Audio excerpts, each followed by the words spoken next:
What is up, Wise Take Nation? CK013 here, bringing you another NFL first look for week 4. I got the DraftKings screen pulled up real quick. Those of you that are not familiar with what we do at the Wise Take Nation, do me a favor. Give me a follow on Twitter at CK_013. That is CK_013. Now, we're at a point in the season now where we're starting to gather some samples. Still a little early to kind of go. I think after like week 4, week 5, we will have a sufficient sample to really kind of dig in there. And this is week 4, so the time is now. I mean, it's about time that we start putting together, some of the trends, some of the things that we're noticing. I think we started to see some weaknesses at certain places, and I think it's time that we attack that. So, without further ado, let's pull up this old DraftKings screen and get this thing rolling, and again, rolling in that thing.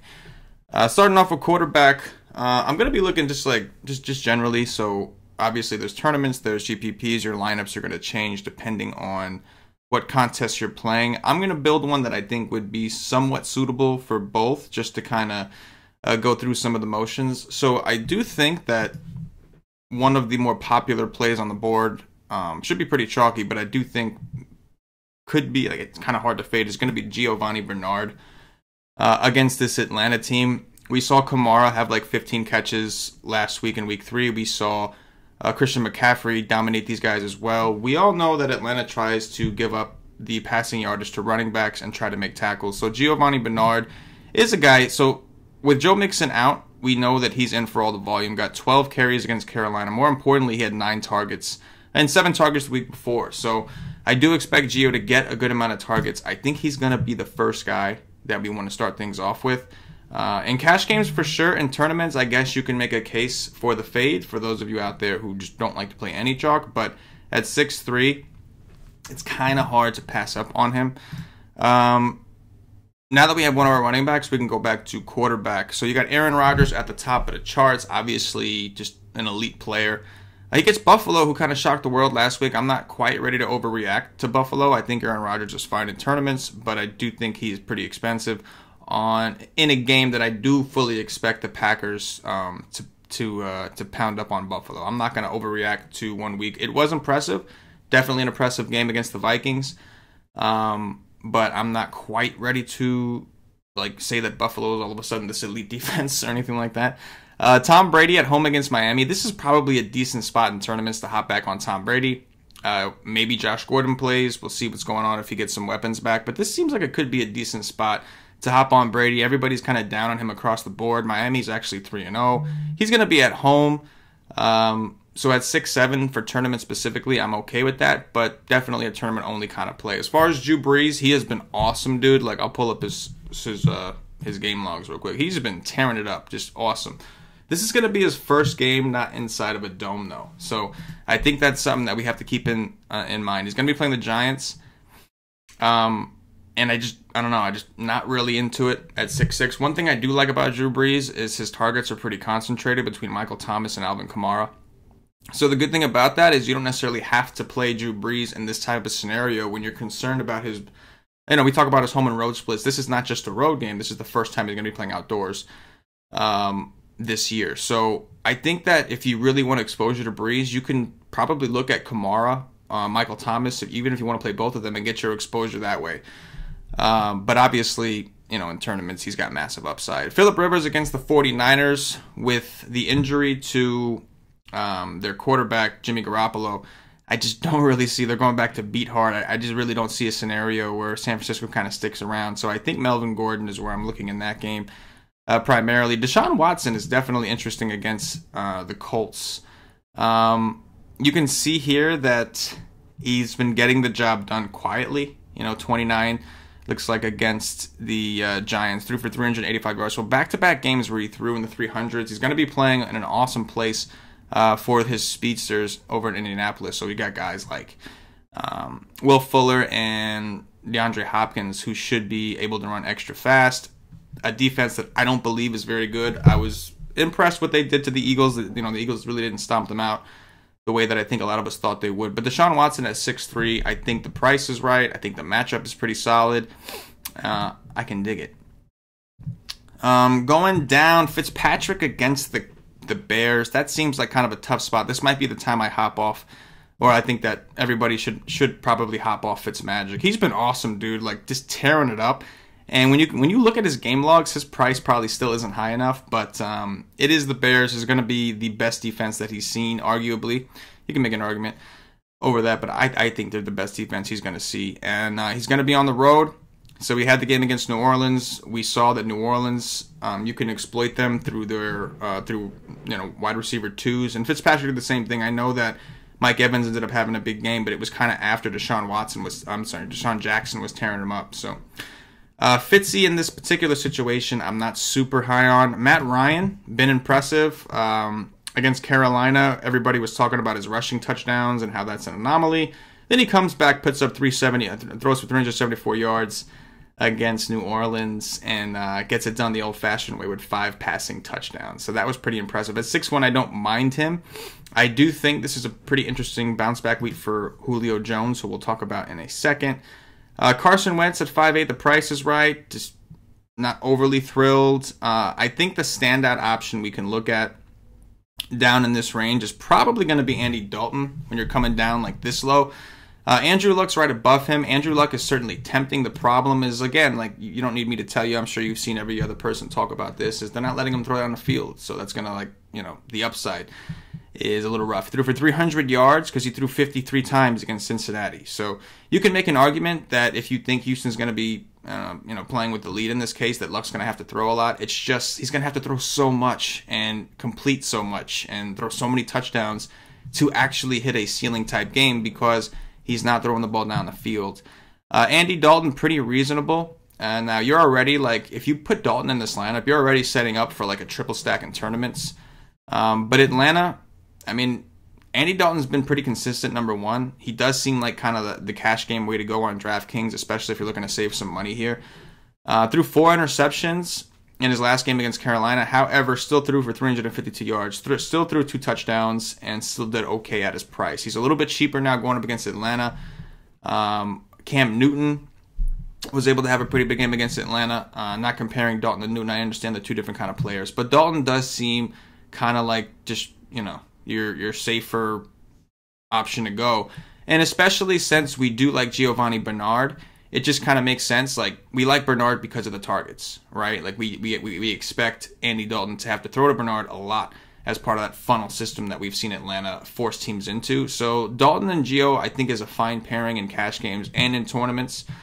I know in cash games, I don't like to get too vested into one team. I'm a little worried about that, and there are a lot of passing options for Cincinnati that I'm also interested in. So, it's a first look. It's only Tuesday. A lot of shit's going to open up. A lot of shit's going to change. We're going to have to wait and see what happens with that. But for now, I do think Dalton is a pretty reasonable way to go. Under there, you can take all the chances you want. Josh Allen put up a monster game against the Vikings. That was extremely impressive. However, he did have 2 rushing touchdowns. Not exactly sure if that's the kind of guy he is. We have to see a little bit more. If we find out that's the kind of guy he is, then we can look to count on that. But 196 yards, only threw the ball 22 times. Now, they were in the lead a lot, so don't get me wrong. They were in the lead a lot. He ran the ball 10 times, 8 times before that. So he is actually running. This is just something we're going to have to monitor. And, like, if I'm building, like, one team or a main team, I just don't think I go there over Dalton. I'm not saving enough money. So, yeah, I think that's where we're at. Baker Mayfield, hot topic, on the road against Oakland.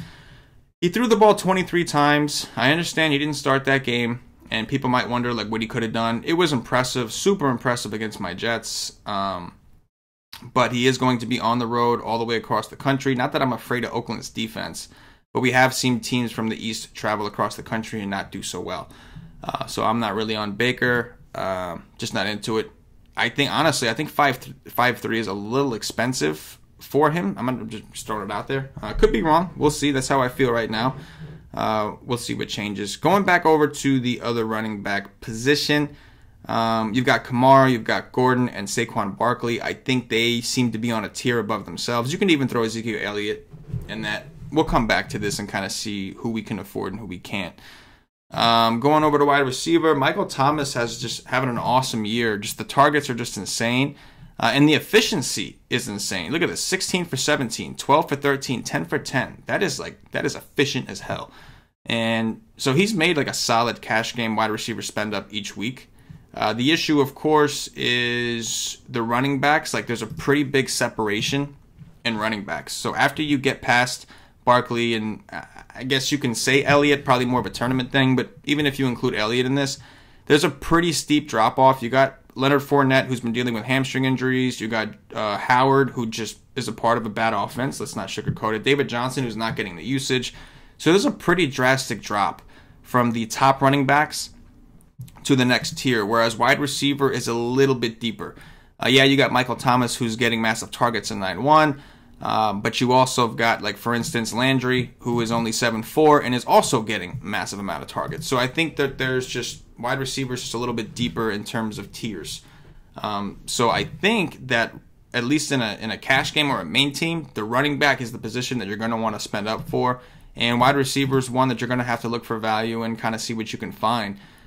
Starting off with some of these top tier guys, we talked about Michael Thomas. I think he's fine, especially if you plan on game stacking that New Orleans Giants game.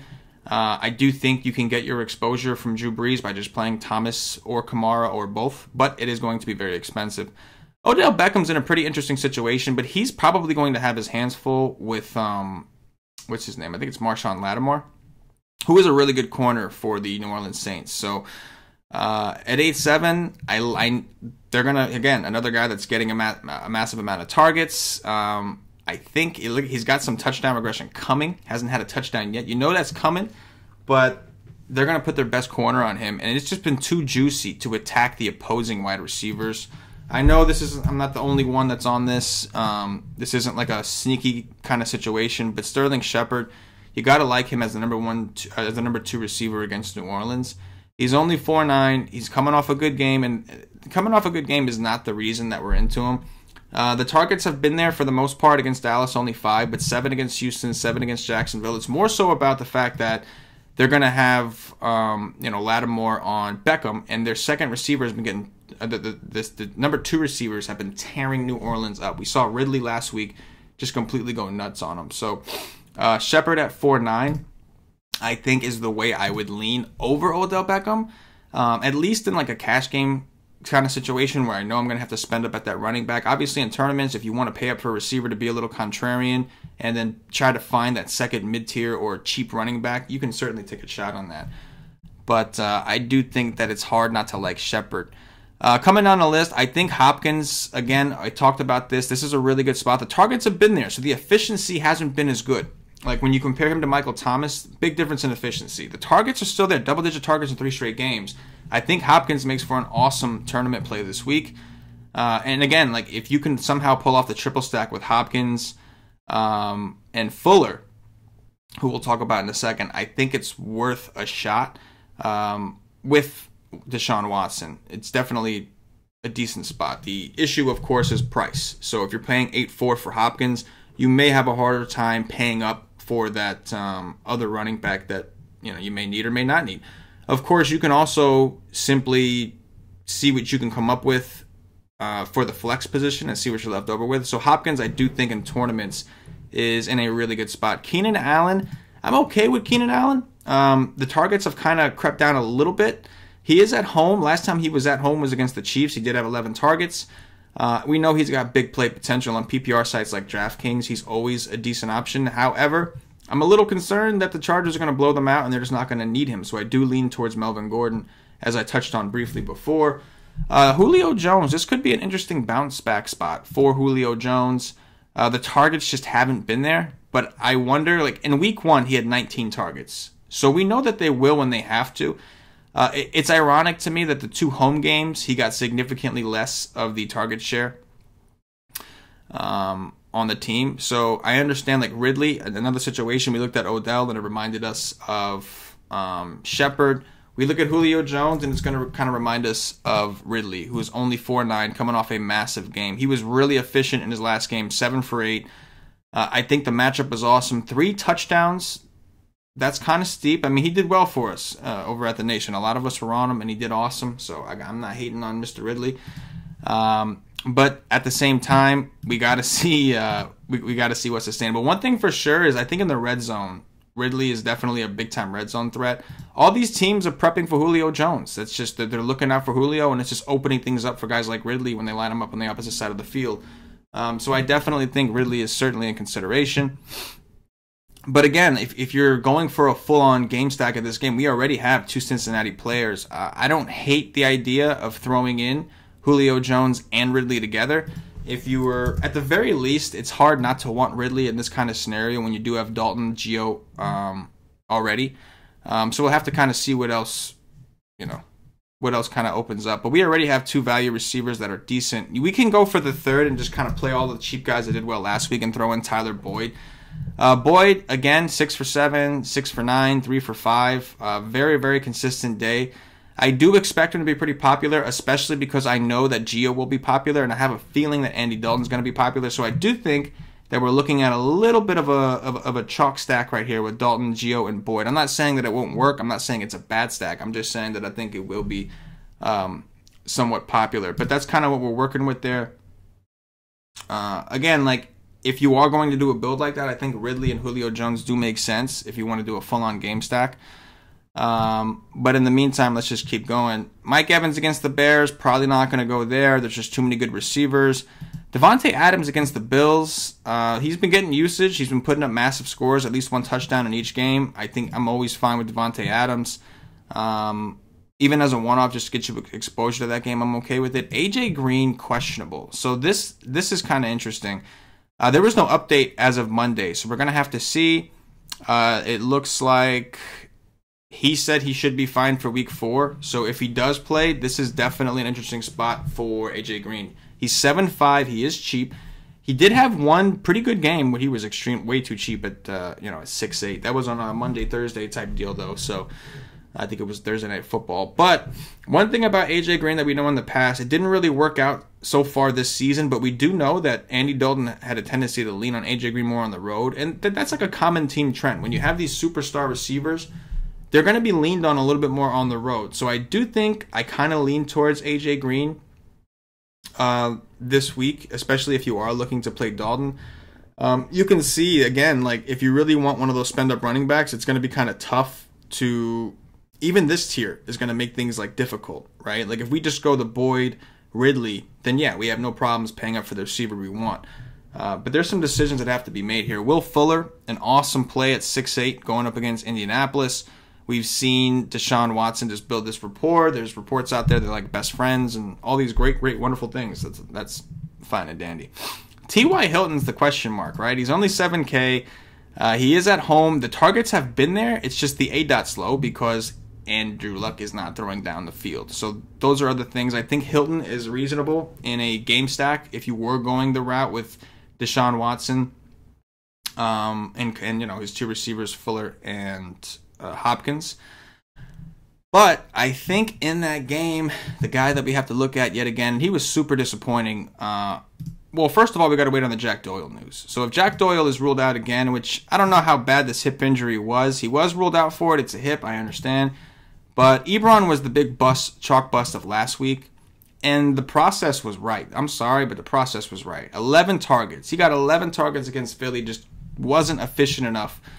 Only caught 5 of them for 33 yards and didn't get into the end zone. There was also some bad weather.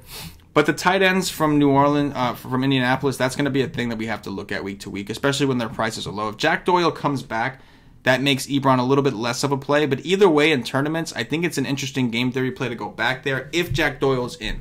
If Jack Doyle's out, I expect Ebron to once again be extremely chalky, especially at home this time.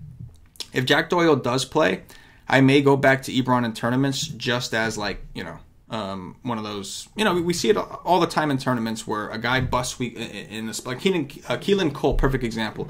Week 1, he was extremely cheap, number 1 receiver, he busted. And week 2, now Leonard Fournette was out, but in week 2 his price went up, so everybody backed off, and then he smashed against the Patriots. So just a situation that we see happen all the time. I also think that Trey Burton at 3.9 is kind of an interesting play at tight end. Not that the targets are overwhelming. This is why it's a tournament-only kind of play. But I don't know if you saw last night, but Vance McDonald's beasted against Tampa Bay. Trying to think who else Tampa Bay played, but point is, I think they have a little bit of a weakness against tight ends. Trey Burton is super athletic. So especially on the road with a good secondary, maybe Fitz is a little more reluctant. With the quarterback who's still kind of adjusting to the league and is still reluctant to kind of throw down the field. I can see him leaning on Trey Burton quite a bit. Obviously talking about Mike Trubisky. So I think Trey Burton, super athletic dude, only 3'9", could be an interesting pivot in tournaments off of the chalkier Ebrons and Jack Doyles, because those guys are always going to be fairly popular. At least Doyle. If Doyle plays, he'll be popular. The targets have been there for him. So this is a situation that we're going to have to monitor for sure. In the meantime, I'm just going to hope that I can roll with Ebron in this build, because I think it makes a lot of sense.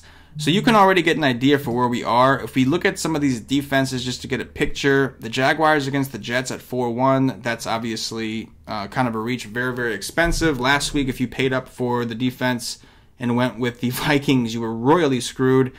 It made sense on paper. I think it was a fine move, but royally screwed. You got the Chargers against San Fran. Just kind of seems like it's going to be one of the chalkier defenses on the week, and for good reason. We got Mr. Beathard, or as we like to call him at the Wise Take Nation, Beat Hard. So that's going to be Beat Hard is back into Cash and DFS's life. If you don't know about that, you need to catch up on that. You need to make sure you see the Wise stream this weekend over at wisetake.com, because I'm sure Cash has some interesting things to say now that that man is back in his life. But the Chargers definitely seem like the ideal like cash game-ish defense. I think that there is some value here in the Bears. Now, again, I don't think the Bears are going to be super sneaky, but they put up double-digit points. They're playing Tampa Bay. Fitzpatrick just threw like 4 picks or some shit like that on Monday Night Football. So at 2-6, if you're looking to punt defense from a salary perspective, not that I think the Bears are a true punt, but from a salary perspective, I think it does make sense to roll with the Bears at 2-6, unless there's any like last-minute injuries or things that pop up. You know, that seems to be the way to go. But as you can see, we're about 6,800 per player, so we still got some decisions to make. If you do want to jam in a Melvin Gordon, who I think is a reasonable option, you're left with 6'3", and you want to again get another stud running back, whether it's Saquon Barkley, whether it is Alvin Kamara. You know, these are definitely things you can do. I think for cash games, Gordon makes a lot of sense, especially considering number one is volume. He's involved in every aspect of this team's game, right? And I mean, even look at week 1. He had 13 targets in week 1, caught 9, and didn't even get a touchdown, and still put up a 30. Now he's going to play a team that we expect his team to be dominating or winning by a pretty good margin, and he's going to be at home, where we know there's a correlation between home favorite running backs, and so I think Gordon is a pretty safe-ish kind of option. Not that I think there's some other running backs that could definitely compete, like Saquon Barkley. I think what he's been doing is pretty amazing. Volume heavy against Dallas, had a major amount of targets, 16 targets against Dallas. We didn't see that much here, but he's so good. He's such a good running back that you don't necessarily need it. If you get it, it's just icing on the cake. The dude can run, and he's got touchdowns in 2 out of 3 games. So these are the decisions you have to make. Alvin Kamara on the other side of that game, 9-6. They did give him 16 touches, 15 targets, which is why we like Giovanni Bernard. That's 2 running backs in a row that we've seen get a ton of targets. And on DraftKings, that is just super important, man. You'll take the targets all day. And you can see here, aside from the game against Cleveland, Kamara is getting a good amount of targets, as we would expect. That's kind of the role they like him in. So you got some decisions to make there. I think it depends on what you can get. If you go with Saquon Barkley thinking you can save a little bit at receiver, it's gonna depend on what you're getting. I do think for tournaments specifically, so in cash games at this point, I think Ridley, Boyd, maybe even both, if you wanted to do that, make a lot of sense. And I'm totally fine with that. In this build, I'll go with Boyd as one, simply because we do have Andy Dalton and Gio Bernard, so it makes for a nice triple stack, which I like to do in tournaments specifically. Then we're left with like 6'2", and like that's the problem. In this 6'2" range, there's just not a lot to like. You could take a chance on a Josh Gordon, assuming that he does come back, but this is exactly what you're doing, is taking a chance. We really don't understand how he's going to be utilized. If he does come in here, he'll get a lot of attention, all that kind of stuff, but it's like not like a sure type situation. We still don't know. So then, like, the other way you can go is, if you don't want to play Barkley, you can either consider throwing a top-tier receiver, picking out maybe like a DeAndre Hopkins or whoever the case is. Or, of course, you can try to fit in that third running back and make it Alvin Kamara, who does feel somewhat safe. So those are decisions you're going to have to make, obviously. If you like this mid-tier receiver, it is relatively deep. So if you did like this mid-tier, you want to go full-on like onslaught of like with AJ Green, you can get away with it. You have Jordan Howard, you have Fuller. So in tournaments, you can make things work. In cash games, you're probably going to want to just pay up for Kamara and play another value receiver. One value receiver that I think for tournaments is kind of in play. It could be a nice pivot off the other chalky options. It's going to be Quincy Enunwa. I'm not a big picking on the Jaguars type dude, don't get me wrong, but the targets are real. The Jets don't have like a real tight end, so Quincy Enunwa is being used as like everything. He's being used as a receiver, a tight end, a running back. They're using him. Obviously, I mean, in terms of receptions, he's not literally getting handoffs, but they're using the shit out of this guy. So I think that there are, in tournaments at 4-3, I just think the price is too low. And I think that if he's going to open things up for you, I think it works. So here we are. Now we can kind of see if we plug in Saquon Barkley, if that does anything else for us. I'm not going to waste time. I'm going to go find this dude now. 6'5", didn't really do a ton. We're still kind of, Galladay. I do like Galladay, but his price has kind of come up. What else do we got here? Again, there's just not much in that range. So it does kind of seem like, at least for cash games, the standard build is going to be to pay down at all three receiver spots. So what does that tell me? That tells me that in tournaments, you're going to get a lot of these mid-tier, lower running backs at very low ownership. So in tournaments, you're going to get you have to find the right one, obviously, but there's a lot of injuries in this mid-range underneath. That's why the separation is so big, because there's so many damn injuries. So that tells me that you're going to get some of these guys, like maybe even Tevin Coleman at 5'9", could come in fairly low owned. He has been kind of disappointing since Devontae Freeman has been out, but if Freeman is out again, I think that Coleman is going to have lower ownership than we've seen and in a pretty good spot. And pretty much all these guys, like LaShawn McCoy is a guy we have to keep an eye on against Green Bay at only 5'6". So again, like the standard build, I think, is going to be this. Gio Bernard will be very popular. I think it's good chalk personally. I'll probably play him on both formats. Melvin Gordon, Kamara, Barkley, all those guys I think will garner a lot of ownership. I think most people are going to pay down at wide receivers. So I do think there is some merit on trying to get a little different in tournaments. Maybe in cash games you follow that same formula, pay up for your running backs, pay down for your receivers. And then in tournaments, if you want to have a different build, again, I talk about that all the time. I'm not so worried about chalk players. I'm more worried about chalk builds.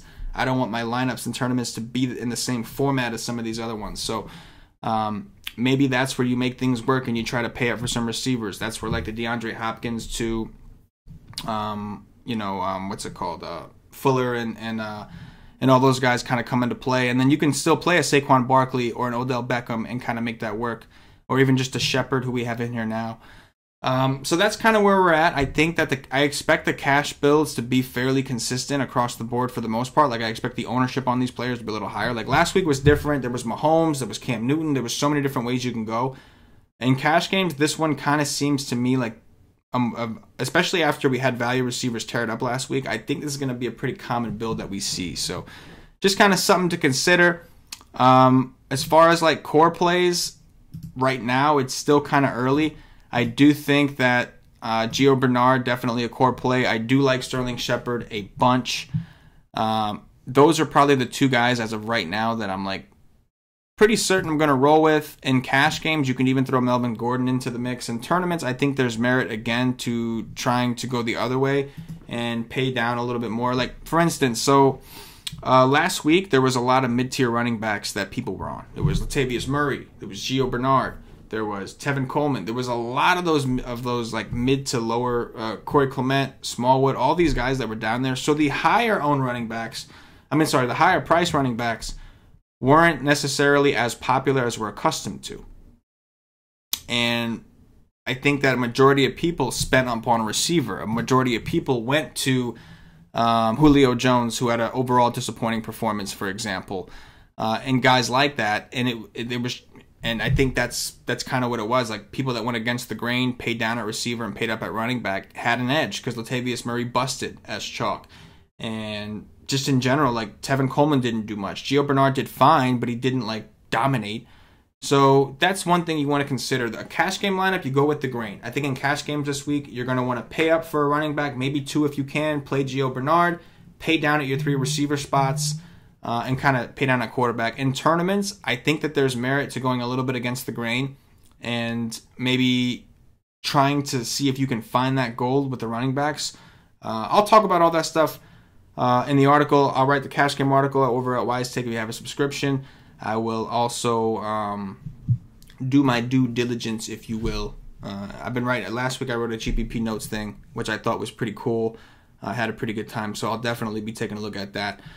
In the meantime, that's going to do it for this video particularly. Don't forget to check our guys out. On Thursday night, we're going to have Patio Joe Pauly doing an NFL podcast for Week 4. I think it's an awesome show.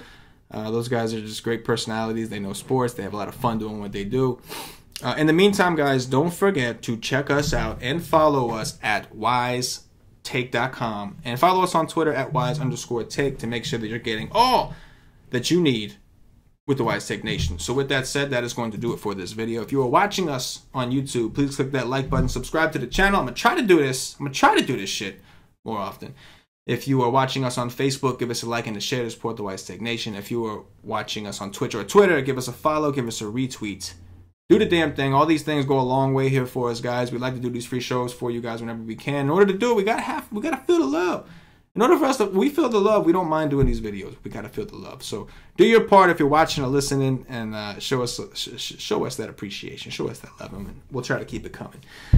In the meantime, guys, don't forget, check us out at wisetake.com. More fire DFS content. We are not just a DFS provider. We are a DFS content provider, but we are a DFS community.